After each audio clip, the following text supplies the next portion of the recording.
retomamos aqui no segundo bloco desse dia que hoje dedicamos à questão da reforma política aqui no programa Rede Fé e Política.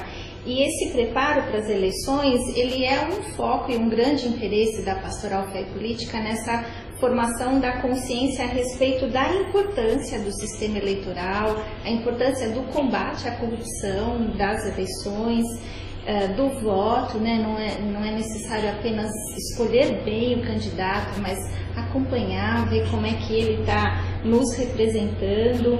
Então, para aprofundar essa questão, eu queria retomar dois termos que o Pedro citou no bloco anterior e que talvez para alguns dos internautas esse termo não seja tão claro. Ele falou sobre o clientelismo e o coronelismo.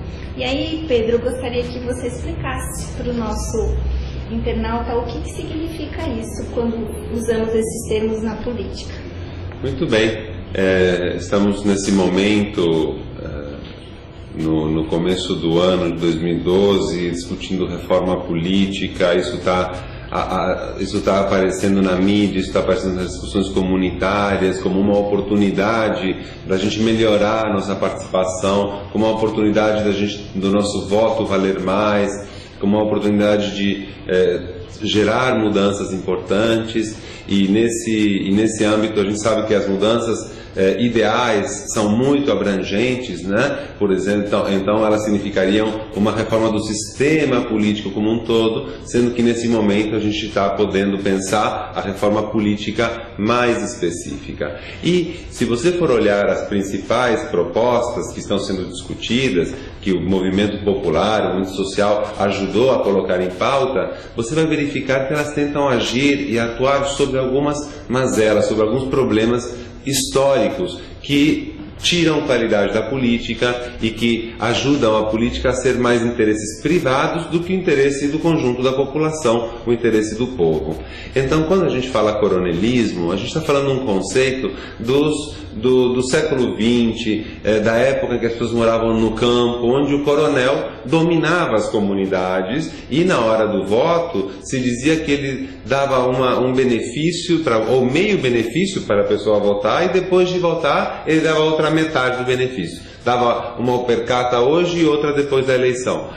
Prometia um tratamento dentário e ele só dava se a pessoa mostrasse o seu voto, né? Por isso, inclusive, o voto em urnas eletrônicas é uma conquista importante para um voto mais controlado, que tenha menos riscos de ser alterado e de ser modificado. Então, a gente vai buscando ao longo da história o aprimoramento do sistema político. E então esse coronelismo que existia no meio rural, que cada um de vocês tem uma notícia ou outra de como as relações eram complicadas pela nossa estrutura de terras muito concentrada e o povo sempre muito sofrido no campo, esse coronelismo rural muitas vezes se transportou para o meio urbano, fazendo com que as comunidades às vezes tenham determinados políticos se considerem meio donos de determinadas comunidades ou tenham um sistema de oferecer favores na hora da eleição, né? Então, esse é o coronelismo urbano, né? E esse coronelismo, essa relação de favores, de favorecimento, de pedir coisas em troca, essa relação é chamada de relação de clientelismo. Ao invés de ter uma relação de cidadãos, é uma relação de clientela. O cidadão é reduzido a um cliente que recebe alguma coisa como um cliente num supermercado, né? E essa questão de clientela é uma coisa que está se quebrando por força da evolução da sociedade, por força da evolução da consciência das pessoas, que já vem com um olhar, de desconfiança, as pessoas que chegam sem aviso, com muitas promessas e com muitas possibilidades de retribuições, né? A classe política, e aí o Frei Beto, Márcia, ele sempre afirmava isso. Nós temos, a classe política sempre tem a obrigação, o dever de se voltar e retornar. Então, você quer saber se um político é bom? Quantas vezes ele voltou à comunidade, ele fez reuniões, ele conversou sobre as dificuldades. Muitas vezes um político, o mais nobre que ele faz é dizer que ele voltar para a comunidade para explicar que conseguiu aprovar algumas coisas, que outras ele está batalhando para tentar aprovar mais tarde, que alguma coisa que ele planejava fazer de um jeito, precisou fazer de um jeito, mas ele vai explicar por que ele fez assim. Então, essa ideia de voltar-se sempre para aquela fonte do poder dele, que é o próprio povo, que é o soberano da política, é o que é o contrário de clientelismo. Então, estou continuando a falar isso para que não fique a sensação de que qualquer político que se apresenta na comunidade é do mal, pelo contrário. E então, quando os movimentos sociais, quando as comunidades recebem ou convidam, aí estamos falando de uma relação mais madura, de uma relação mais interessante, mais bonita, né? E essas reuniões podem ter 10, 20, 30 pessoas, mas elas significam esse canal de vasos comunicantes entre a sociedade política e a sociedade civil. São muito importantes. Eu acho que isso é extremamente necessário, a gente ter esse olhar atento, principalmente num ano de eleições de prefeito e vereadores. O vereador, ele acaba sendo aquele que está mais próximo da comunidade e muitas vezes ele acaba se elegendo e reelegendo dentro dessa prática do clientelismo, né?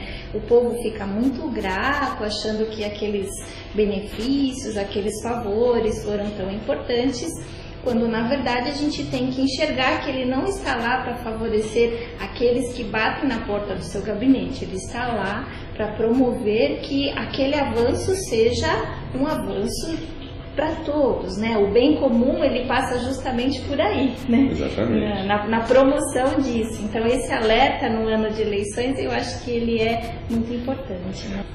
Pois é, a política é voltada para o bem comum. Então, uma prática que pode ser muito interessante na comunidade é quando um candidato se apresenta um dia para ministrar uma aula, se apresenta um dia para um debate sobre um tema. Essa é uma forma bastante educada e simpática, interessante de comparecer junto ao eleitorado. Porque o que temos visto muitas vezes é que o que se vê hoje em dia na política é o encarecimento das campanhas políticas, e isso está muito ligado à forma como os políticos organizam a sua campanha, com financiamentos privados, sem controle. Então acaba acontecendo que os candidatos se elegem conforme a quantidade de dinheiro e não conforme o tipo de relação que eles mantêm com aquela sociedade, aquelas comunidades.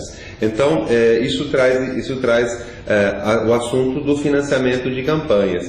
Então, o poder econômico se torna, como eu escrevi aqui no nosso comentário no blog da Pastoral, né? O poder econômico transforma-se no principal eleitor, pois quem arrecada mais dinheiro consegue mais votos. E depois o candidato, quando eleito, tem que ajudar aquele que o ajudou, naquele velho ditado de uma mão lava a outra. Então, a gente tem que pensar também que a forma de acontecer a candidatura, a forma de ser estabelecido quem é candidato, é um indicador muito importante da qualidade da política. O Ficha Limpa mostrou um bom exemplo, que não vai mais poder aquele que sai do cargo, se afasta do cargo para participar das próximas eleições, está certo? Ele está com um processo, e aí de repente ele está me escapando a palavra, ele evita a cassação, abrindo mão do seu mandato. E com isso não se faz a cassação e ele volta na eleição seguinte, cheio de dinheiro. Isso aconteceu na Câmara dos Deputados, na Câmara Federal, várias vezes. Então, a possibilidade do financiamento público de campanhas é para evitar esses jeitinhos que ninguém acha bacanas, né? Dizem que é uma característica do brasileiro, mas eu aposto que todo mundo torce o nariz para esses jeitinhos de uma mão lava a outra, de eu te ajudei, então agora eu vim cobrar a fatura. Isso é uma coisa muito triste e muito negativa. Então, só enfatizando que a discussão que o Congresso está fazendo é a do financiamento público das campanhas, com mecanismos rigorosos de como vai gastar o dinheiro, equilíbrio para que não tenha uns multimilionários e uns pobretões, e sugere condições semelhantes. Outro aspecto importante que a reforma política vai discutir é a forma de estabelecimento das listas dos candidatos dentro dos partidos. Porque se verifica muitas vezes que dentro de um partido tem um dono, o partido tem dono, e aquele dono define os candidatos. Ou então, um candidato com muitos votos acaba elegendo um monte de desconhecidos. Como se organiza a lista dos candidatos dentro dos partidos? A gente vota em um e esse voto elege um outro? Essas questões também são discutidas nessas discussões da reforma política, que tem uma eleição importante no Senado ainda no mês de março, e que é importante todo mundo buscar informações e se interessar bastante por isso, porque vai mudar a forma da gente fazer política e a gente quer que mude para melhor. Então, o sistema de definição dos candidatos, o sistema eleitoral, como votamos e em quem votamos, ainda vai ter propostas que nós teremos que voltar a discutir em outras oportunidades para percebermos os ganhos que podemos estar obtendo com formas mais democráticas, mais ajustadas de definição dos candidatos na política.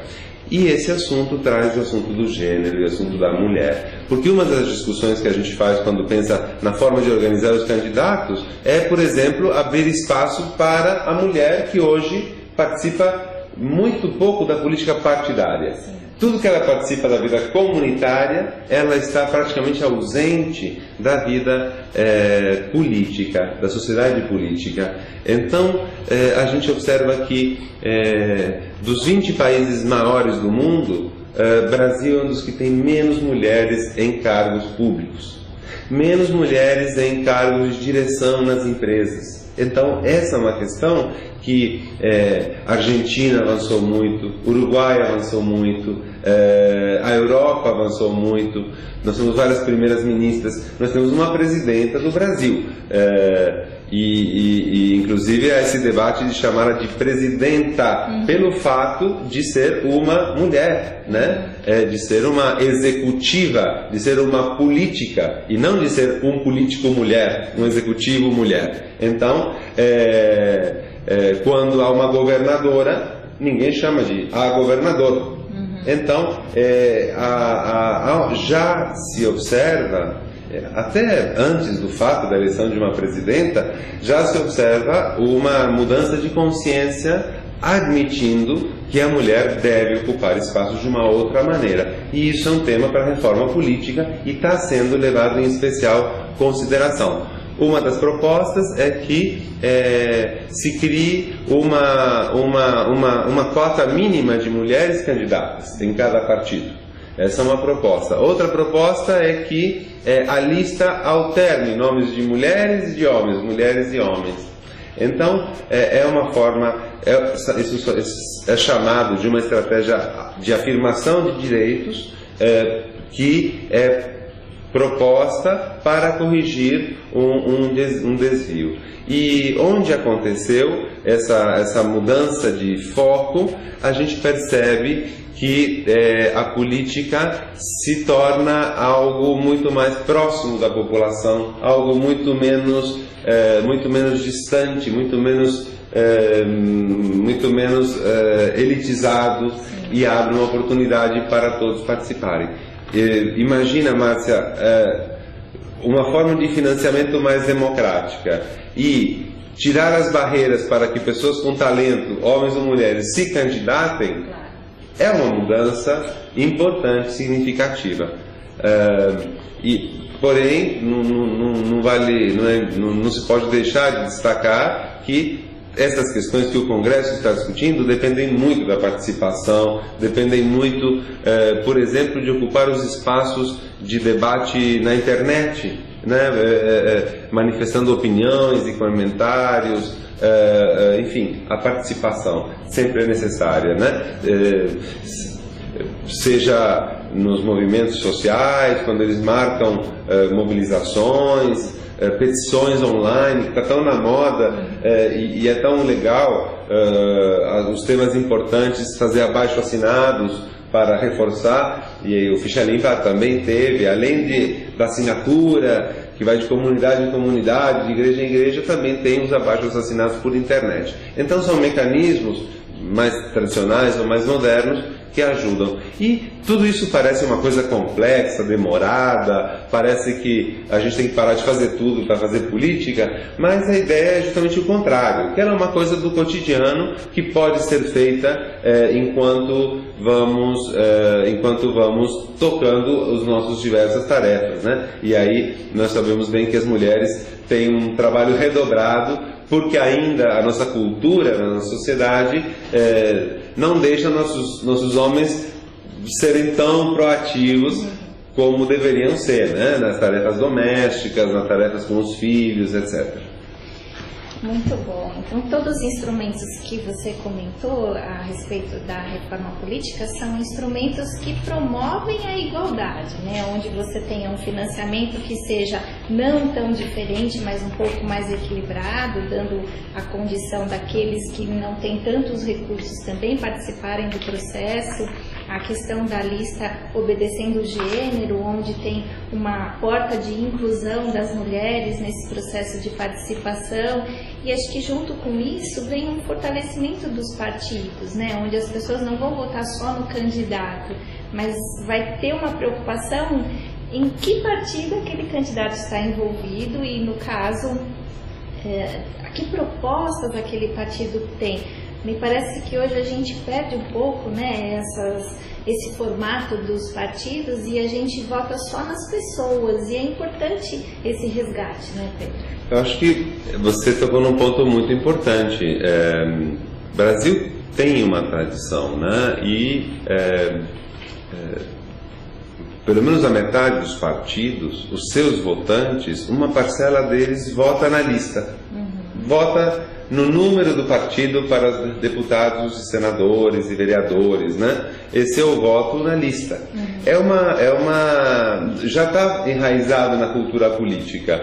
Isso significa que a pessoa prefere mais um partido e confia que o partido vai trazer bons candidatos. Seria o voto em legenda. Seria o voto na legenda, exatamente. Então essa tradição já existe. E se já existe essa tradição, ainda que não dominantemente, isso significa que toda aquela conversa de que a gente só pensa no nome, não é tão verdadeira na prática, na realidade. E muitas pessoas confiam em partidos. Isso não tira a importância de fortalecer cada vez mais os partidos, e a reforma eleitoral pode ajudar muito a fortalecer os partidos, evitando, como eu já falei antes, pequenos grupos de maior influência que impedem os demais, e aí esse voto em legenda acaba favorecendo não o conjunto das pessoas com mais vocação. Então o voto em legenda já mostra que muitos de nós nos sentimos confortáveis sem olhar o voto na pessoa, né? Mas uma parte da sociedade associa eleição e política a votar na pessoa, e a gente não deve estranhar que muitos tenham um bom faro para escolher pessoas muito bacanas, etc. Porque conhece o trabalho, porque já participou de uma reunião, por coisas desse gênero. Mas quando a gente observa os resultados eleitorais também, o que a gente percebe? Que os votos se concentram numa pessoa, noutra pessoa, numa pessoa do mundo empresarial, numa pessoa do mundo artístico, numa pessoa do mundo, e aí os votos se concentram nessa pessoa, mostrando que ainda não é a fórmula ideal. Esse voto em pessoas, ele pode gerar uma distorção, uma distorção. Nós temos o caso do Enéas, por exemplo, que ficou muito famoso. Ele teve um volume de votos que permitiu eleger 6 deputados federais e, fora ele, os outros 5 não eram conhecidos da população. Nunca, não tinham feito propaganda nenhuma vez. E o segundo colocado chegou a ter 20 mil votos. Ele teve 1 milhão, o segundo colocado 20 mil votos. E nós tivemos 5 deputados sem representatividade eleitoral, de um perfil totalmente desconhecido. Então, com isso, veja que a gente detalha um pouco as questões e observa pontos negativos e positivos de cada aspecto, porque estamos procurando despertar a consciência e fazer um processo educacional. Então,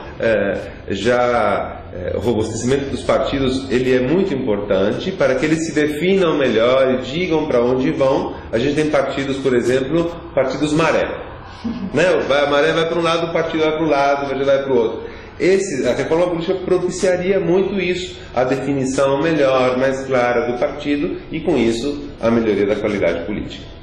Muito bom. Acho que todos esses esclarecimentos, eles merecem ser retomados e refletidos. Então, se você, internauta, tem interesse de ler novamente, de ouvir isso, você pode visitar o site da Pastoral e o blog. Lá no blog, esses textos que o Pedro traz para discussão estão escritos lá, é o pastoralfp.blogspot.com.